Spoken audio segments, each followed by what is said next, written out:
Ok, buenas noches hermanos, vamos a empezar la clase de hoy y hoy vamos a estar tocando el tema de las cartas del Nuevo Testamento.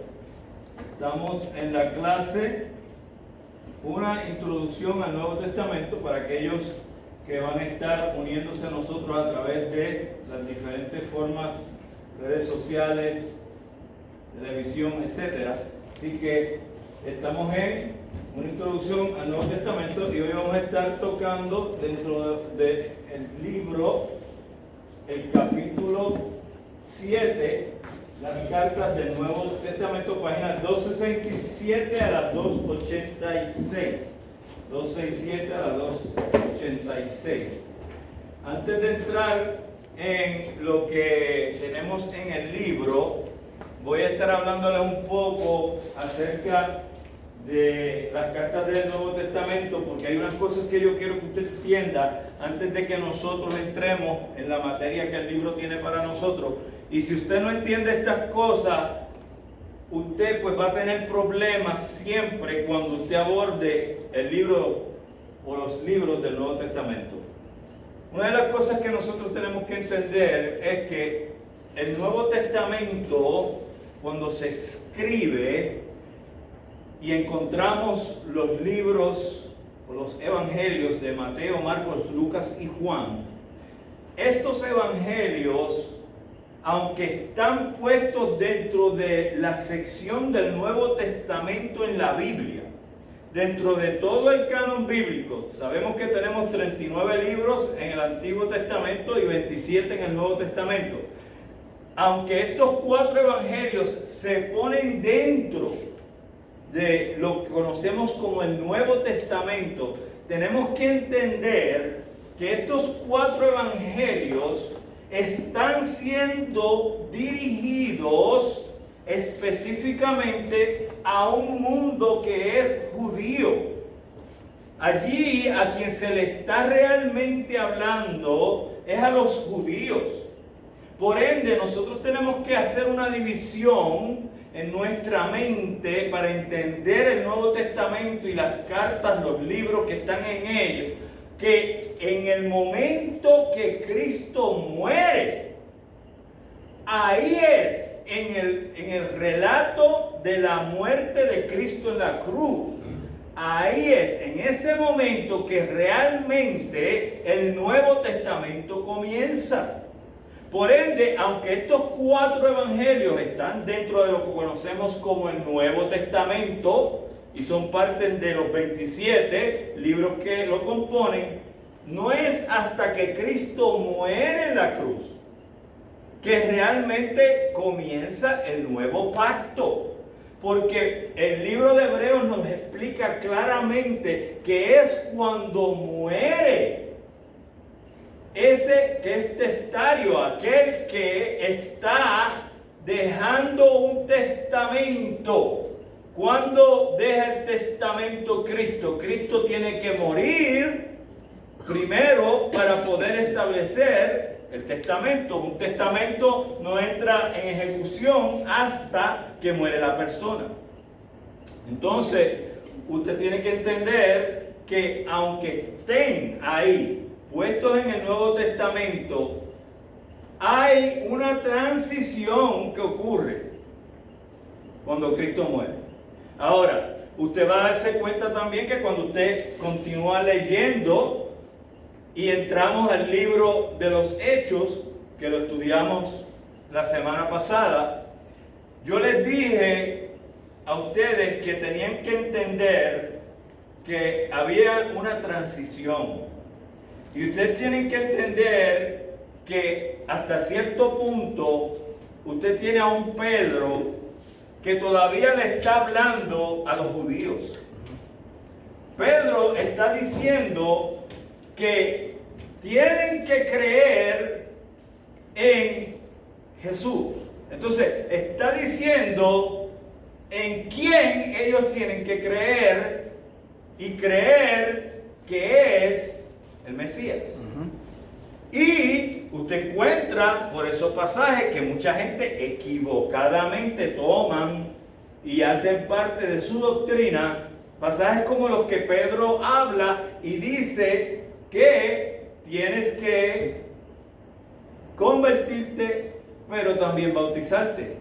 Entonces está hablando todavía del bautismo, que es el bautismo de Juan. Por ende, mucha gente dice, para ser salvo hay que convertirse, hay que creer en Jesús, pero también hay que bautizarse. ¿Están conmigo? Ahora, ¿qué pasa? En el libro de los Hechos viene una transición y entonces cambia la cosa y aparece un personaje que pasa a ser el apóstol de los gentiles. Y este personaje es Pablo. Y Pablo entonces viene a enseñar ya más allá de que tienes que creer en Cristo, sino que en qué tienes que creer. Y lo que Pablo viene a enseñar es que ahora tú tienes que creer en el Evangelio de Cristo. El Evangelio de Cristo no es nada más que Cristo fue crucificado, murió y resucitó. Y por usted creer ese Evangelio, esas buenas nuevas, al confesarlo con la boca, y fíjense que él dice, y creyeres en tu corazón, que Dios que le levantó de los muertos. ¿Ves cómo la cosa cambia? Será salvo. Entonces, en ningún sitio Pablo menciona bautismo para salvación. No están nunca. Y usted puede ver a través de todas las cartas de Pablo que si venimos a ver y a entender bien esto, nosotros los cristianos neotestamentarios tenemos que mirar el Nuevo Testamento desde el momento que Cristo muere hacia allá, en adelante. De Cristo, antes de Cristo morir hacia atrás, eso es para los judíos. Del momento que Cristo muere en adelante, es para todo el mundo, judíos y gentiles. ¿Están conmigo? Amén. Y esto lo podemos ver que se afirma cuando el mismo Pedro lo vemos que en ocasiones empieza a seguir lo que Pablo está haciendo y empieza también a hablarle a gentiles. De hecho, cuando Pedro se desvía y empieza a tratar de ganar favor con los judíos, haciendo que los gentiles siguieran cosas de la ley, Pablo llama a Pedro y le llama la atención y lo regaña al frente de todo el mundo y le dice, ¿por qué vamos a regresar a un yugo que nuestros padres no pudieron llevar? Entonces, ¿por qué les traigo todo esto? Porque si usted en su mente no ha hecho esa división, usted va a caer en el entendimiento equívoco cuando usted está leyendo especialmente los evangelios. Usted va a entrar en el entendimiento equívoco de que muchas cosas que están ahí le aplican a usted. Y la realidad es que muchas de esas cosas que están ahí son enseñanzas que nosotros vamos a ver que son dirigidas especialmente a los judíos. La iglesia, a fin de cuentas, cuando usted termina de ver todo el panorama completo del Nuevo Testamento, termina siendo una iglesia que sigue todo lo que Pablo recibe para dar instrucción de cómo coger la iglesia. Pablo, yo le he dicho anteriormente, es el arquitecto de cómo debe funcionar la iglesia neotestamentaria. Y podemos ver en el montón de pasajes bíblicos como Pablo una y otra vez nos enseña que somos salvos por gracia. Somos salvos por gracia por medio de la fe. Somos salvos por gracia por medio de la fe. El bautismo no tiene nada que ver. Entonces, tenemos que tener bien claro eso. Hay gente que piensa que cuando se bautizan es cuando realmente vinieron a empezar a servir a Dios. o fue el momento en que se convirtieron. No, usted se convirtió y usted recibió el Espíritu Santo el momento que usted entregó su vida al Señor y le confesó con su boca y creyó en su corazón. El bautismo es ya ni sencillamente una forma de públicamente usted demostrar su fe en Cristo, de que usted le sigue a Cristo, que Cristo es su Señor y usted está obedeciendo esa ordenanza. Eso es lo que hace el bautismo. Nada más. Ok, vamos a estar mirando aquí unas cosas importantes. La primera cosa que encontramos, que está en el libro, y debe usted anotar, es que 21 de los 26 libros del Nuevo Testamento son cartas. 21 de los 26 libros del Nuevo Testamento son cartas y representan el 35% de todo el texto. ¿Ok? Entonces, eso lo va a encontrar usted en la página 267, el primer párrafo. Yo, si fuera usted, cogí un cosito de estos de darle highlight y lo marcaba, porque eso es importante.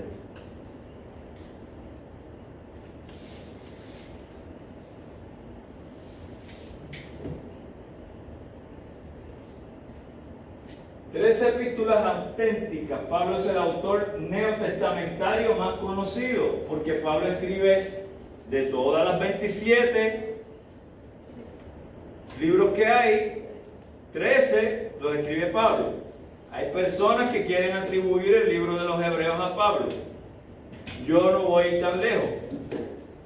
Sería irresponsable de nosotros el decir que Pablo escribió el libro de los Hebreos, porque se ha comprobado que hay una diferencia en el estilo de escritura que hay en muchas áreas del libro de Hebreos. Pero yo sí me atrevo a ir tan lejos como decir que Pablo sí tuvo influencia en el libro de los Hebreos. Y recuérdense que Pablo era judío. Así que no nos debe sorprender que él haya influenciado al escritor del libro de los Hebreos. Pero Pablo, definitivamente, todos los eruditos están de acuerdo en que Pablo no escribió el libro de los Hebreos. ¿Ok? ¿Por qué decidieron comunicarse de esta forma Pablo, Santiago, Pedro, Juan, Judas y el desconocido autor de los Hebreos? Esta pregunta es particularmente apropiada cuando averiguamos que la carta no era un método de instrucción religiosa entre los judíos.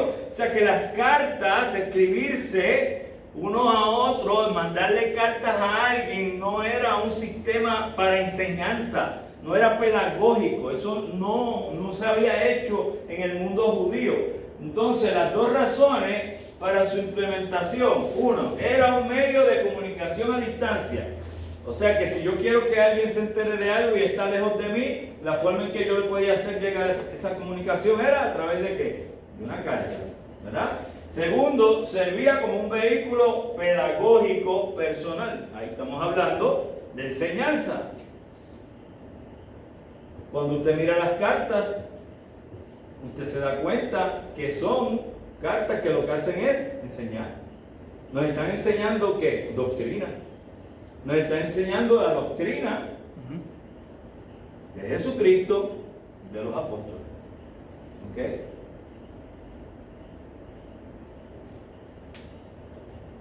Los primeros apóstoles comunicaban su enseñanza por carta, puesto que era algo conveniente y necesario. No pensaban crear intencionalmente un nuevo medio de instrucción religiosa. Así que en sus mentes esto no fue algo que ellos se sentaron un día y dijeron: oye, qué buena idea se nos ha ocurrido. Vamos a comenzar nosotros un sistema nuevo de enseñanza. No, eso no se planificó así. Esto fue algo que sucedió. Ahora, una vez sucede, fíjense que Pablo es uno de los que es bien claro cuando envía cartas y comunica, y eso lo leemos en varias de ellas, donde se solicita de que la carta se comparta con otras iglesias. O sea que no solo la iglesia que recibe esa carta, sino que también las iglesias que están cercanas también se les comparta la carta para que ellos se enteren, porque ya entonces sí entra en la conciencia del apóstol de que él está utilizando la carta para llevar un mensaje de enseñanza, ¿ok? Pero originalmente esa no fue la idea, ¿ok? Fue realmente comunicación, luego terminó siendo enseñanza. Ok, vamos a poner a los hermanos a leer para que contribuyan. Hermana Sorismal, si me puede leer ahí, por favor. Las cartas del Nuevo Testamento en su trasfondo greco-romano. Aunque las cartas no eran en modo desconocidas en el mundo oriental en medio de la antigüedad, fue en el mundo greco-romano donde llegó a ser un método establecido y popular. Los eruditos se han vuelto, por tanto, a la antigua teoría y la práctica de la escritura de cartas para comprender las claves de las cartas del Nuevo Testamento. Muy bien, búsquese ahí en la página 268, hermana Sorismal, y me va a leer comenzando en donde dice la típica, y vamos a estar leyendo la típica misiva hasta de esta práctica. Dice, la típica misiva greco-romana constaba de una dirección y un saludo, un cuerpo y una conclusión. La dirección y el saludo eran por regla general muy breves, algo así: A B, saludos. Esta simple fórmula es la que aparece en la carta enviada por el Concilio Apostólico a las iglesias en Hechos 15:23 y en Santiago 1:1. Algunas de las cartas del Nuevo Testamento, Hebreos, Primera de Juan, no tienen ninguna introducción epistolar, lo cual suscita algunas cuestiones acerca de su género. Pero la mayoría de las cartas del Nuevo Testamento extienden, en ocasiones considerablemente, de Romanos 1 al 7, del apartado de la dirección y cambian el simple saludo en lo que se ha dado en llamar deseo de gracia. Por ejemplo, todas las cartas paulinas, primera y segunda de Pedro y segunda de Juan. Este cambio está sin duda relacionado con el propósito de las cartas y lo facilitó la similitud entre saludo y gracia. Con frecuencia las cartas de la antigüedad comenzaban también con un deseo de salud, del tercera de Juan. Es posible que la tendencia del Nuevo Testamento a consignar una acción de gracias aparece en todas las cartas paulinas, excepto Gálatas, segunda de Corintios, primera de Timoteo y Tito, o una bendición. Segunda de Corintios, Efesios, primera de Pedro. Al comienzo de las cartas, sea un reflejo de esta práctica. Muy bien. Entonces, lo que quisiera aquí en esta parte que acabamos de leer, que ustedes le ponga más atención, es de cómo se componía la misiva grecorromana, ¿ok? Y esto lo va a encontrar en la parte de arriba cuando empezamos a leer, y contaba de una dirección y un saludo, un cuerpo y una conclusión, ¿ok? Y esto, si usted se da cuenta, es la base para lo que luego se convierte en la forma en que se están enseñando las diferentes cartas. Ok, hermana Gladys, ¿puede leer ahí? Ok, hermano Carlitos. Varios eruditos han propuesto que podemos identificar fórmulas estandarizadas que se utilizaban para hacer la transición entre la introducción de las cartas y su cuerpo. No obstante, estos intentos no han logrado un asentimiento universal para justificar que saquemos conclusiones de estas líneas. Tampoco han tenido éxito los intentos de identificar una secuencia típica en el cuerpo de las cartas grecorromanas. Los distintos propósitos por los que escribieron las cartas llevaron de manera natural a las distintas clases de cuerpos que se observan. Muchas de las cartas del Nuevo Testamento sobrepasan a sus contrapartidas seculares de aquel tiempo, por lo que se refiere a su extensión. Las cartas de la antigüedad solían terminar con un saludo típico, también las del Nuevo Testamento, pero estas por regla general añaden una doxología o bendición. Ok, y es básicamente lo que hemos leído ya en la página 268. Vamos a la 269, Carlito, ahí vamos a empezar en las clasificaciones y vamos a leer hasta a conclusiones sólidas. Las clasificaciones de las cartas de la antigüedad tienen su comienzo con la famosa distinción de Adolf Deismann entre epístolas, cuidadosamente redactadas, obras literarias de dominio público, y cartas, comunicaciones no elaboradas y de carácter privado. Deismann puso todas las cartas de Pablo en la última categoría, arguyendo que todas ellas presentan los mismos signos de una composición precipitada y ausencia de pretensiones literarias que encontramos en las cartas de los papiros griegos. La distinción de Deismann era un tanto artificial y hoy se está generalmente de acuerdo en que no se pueden establecer distinciones tan rígidas entre cartas privadas y públicas. Por lo que a su naturaleza respecta, el espectro de las cartas grecorromanas va desde obras maestras de retórica cuidadosamente elaboradas y de amplia circulación hasta notas cortas y sencillas que acompañaban a los envíos de dinero. En su conjunto, las cartas del Nuevo Testamento se sitúan en algún lugar intermedio dentro de esta gama. Algunas de ellas tienden más hacia el extremo literario, ejemplo Romanos y Hebreos, y otras más hacia el extremo de los documentos más comunes, ejemplo Filemón y Tercera de Juan. Muchos eruditos han intentado establecer una clasificación más exacta, trabajando a menudo a partir de categorías establecidas mediante un estudio general de las cartas grecorromanas. No obstante, tales estudios nos han llevado hasta ahora a conclusiones sólidas. ¿Ok? Ahí estamos. De aquí, tranquilo todo el mundo, que no hay que ocuparse con nada.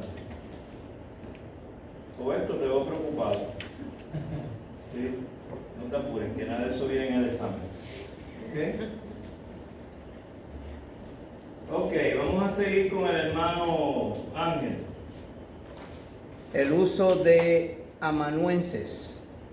El elevado coste de los papiros y el bajo nivel de alfabetización hizo que muchas cartas de la antigüedad fueran dictadas a escribas profesionales. El uso de estos escribas amanuenses por parte de los autores del Nuevo Testamento se indica claramente en Romanos 16:22, donde se presenta a Tercio como aquel que escribe la carta.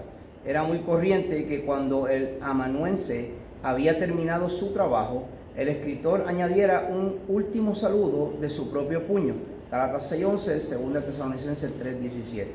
Aunque no hay manera de saberlo con seguridad, parece probable que la mayor parte de las cartas del Nuevo Testamento, incluidas por supuesto las de Pablo, se compusieron de este modo.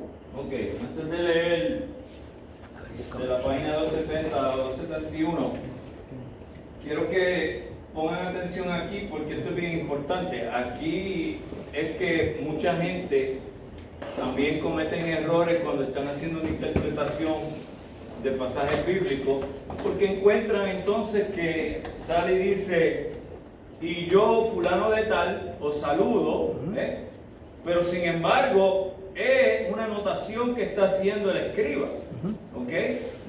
La carta es de otra persona. En el caso de Pablo, que es quien más frecuentemente vemos esto, encontramos de que es Pablo el que está dictando la carta, pero el que está escribiendo es el escriba. Y, como bien acabamos de leer, en muchas ocasiones ese escriba hacía una anotación de él.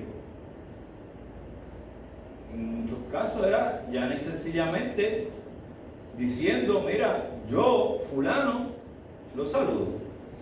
Pero no es que él fue el que fue inspirado a escribir la carta. Él ya ni sencillamente lo que hizo fue tomar las notas que le dio el escritor del libro, ¿ok? De la carta, ¿ok? Vamos a leer en la 270, 271 una cuestión de tales criterios. ¿Tienes ahí eso, hermano? Sí. Salud. Una cuestión crucial y controvertida es el grado de libertad que los autores daban al escriba en la elección de la terminología y la redacción. Una conclusión razonable es que tal libertad habría diferido dependiendo del grado de competencia del amanuense y de la naturaleza de la relación entre autor y escriba.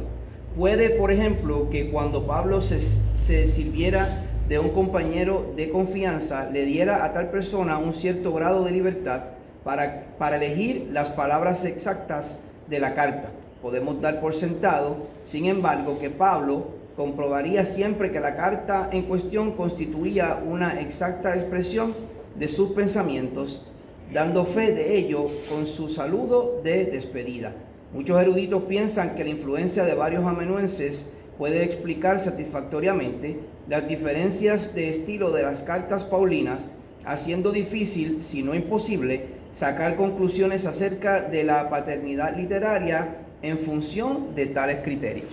Ok, yo en mi carácter personal difiero de esa posición porque yo pienso que la influencia más importante que hay en lo que se escribe en cada una de estas cartas es la inspiración dada por el Espíritu Santo a los santos hombres que escribieron estas cartas. Así que Dios no iba a permitir que ningún escriba pusiera ahí en la Biblia, en su palabra, cosas que no fueran inspiradas.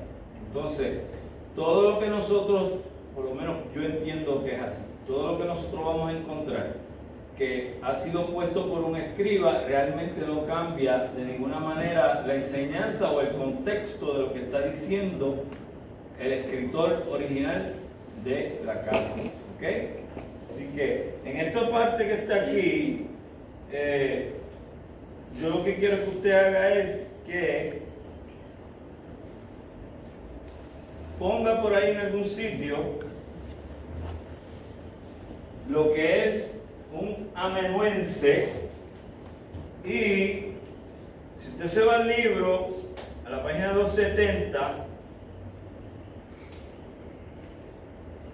y usted va a ver las anotaciones de pie,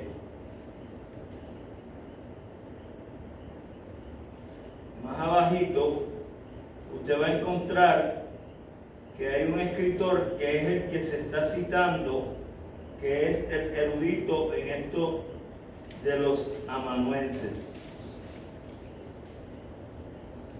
Estoy buscándolo aquí y está donde dice: Otto Robert afirmó que casi siempre se daba una gran libertad. Ahí, yo quiero que usted, como asignación, para que se prepare para el examen, tenga claro qué era un amanuense y cuál era su función. ¿Ok? Lo único que tiene que hacer es buscarle a esta persona y ahí va a encontrar todo lo que necesita saber. ¿Ok?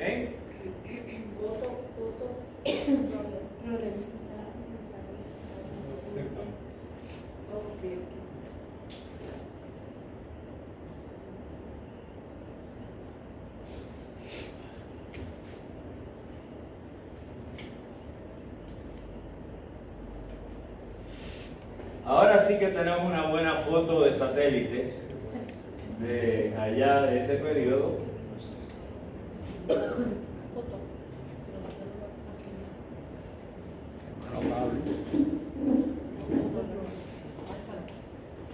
Iba a decir a quién se parece el de la barbita, pero no lo voy a decir.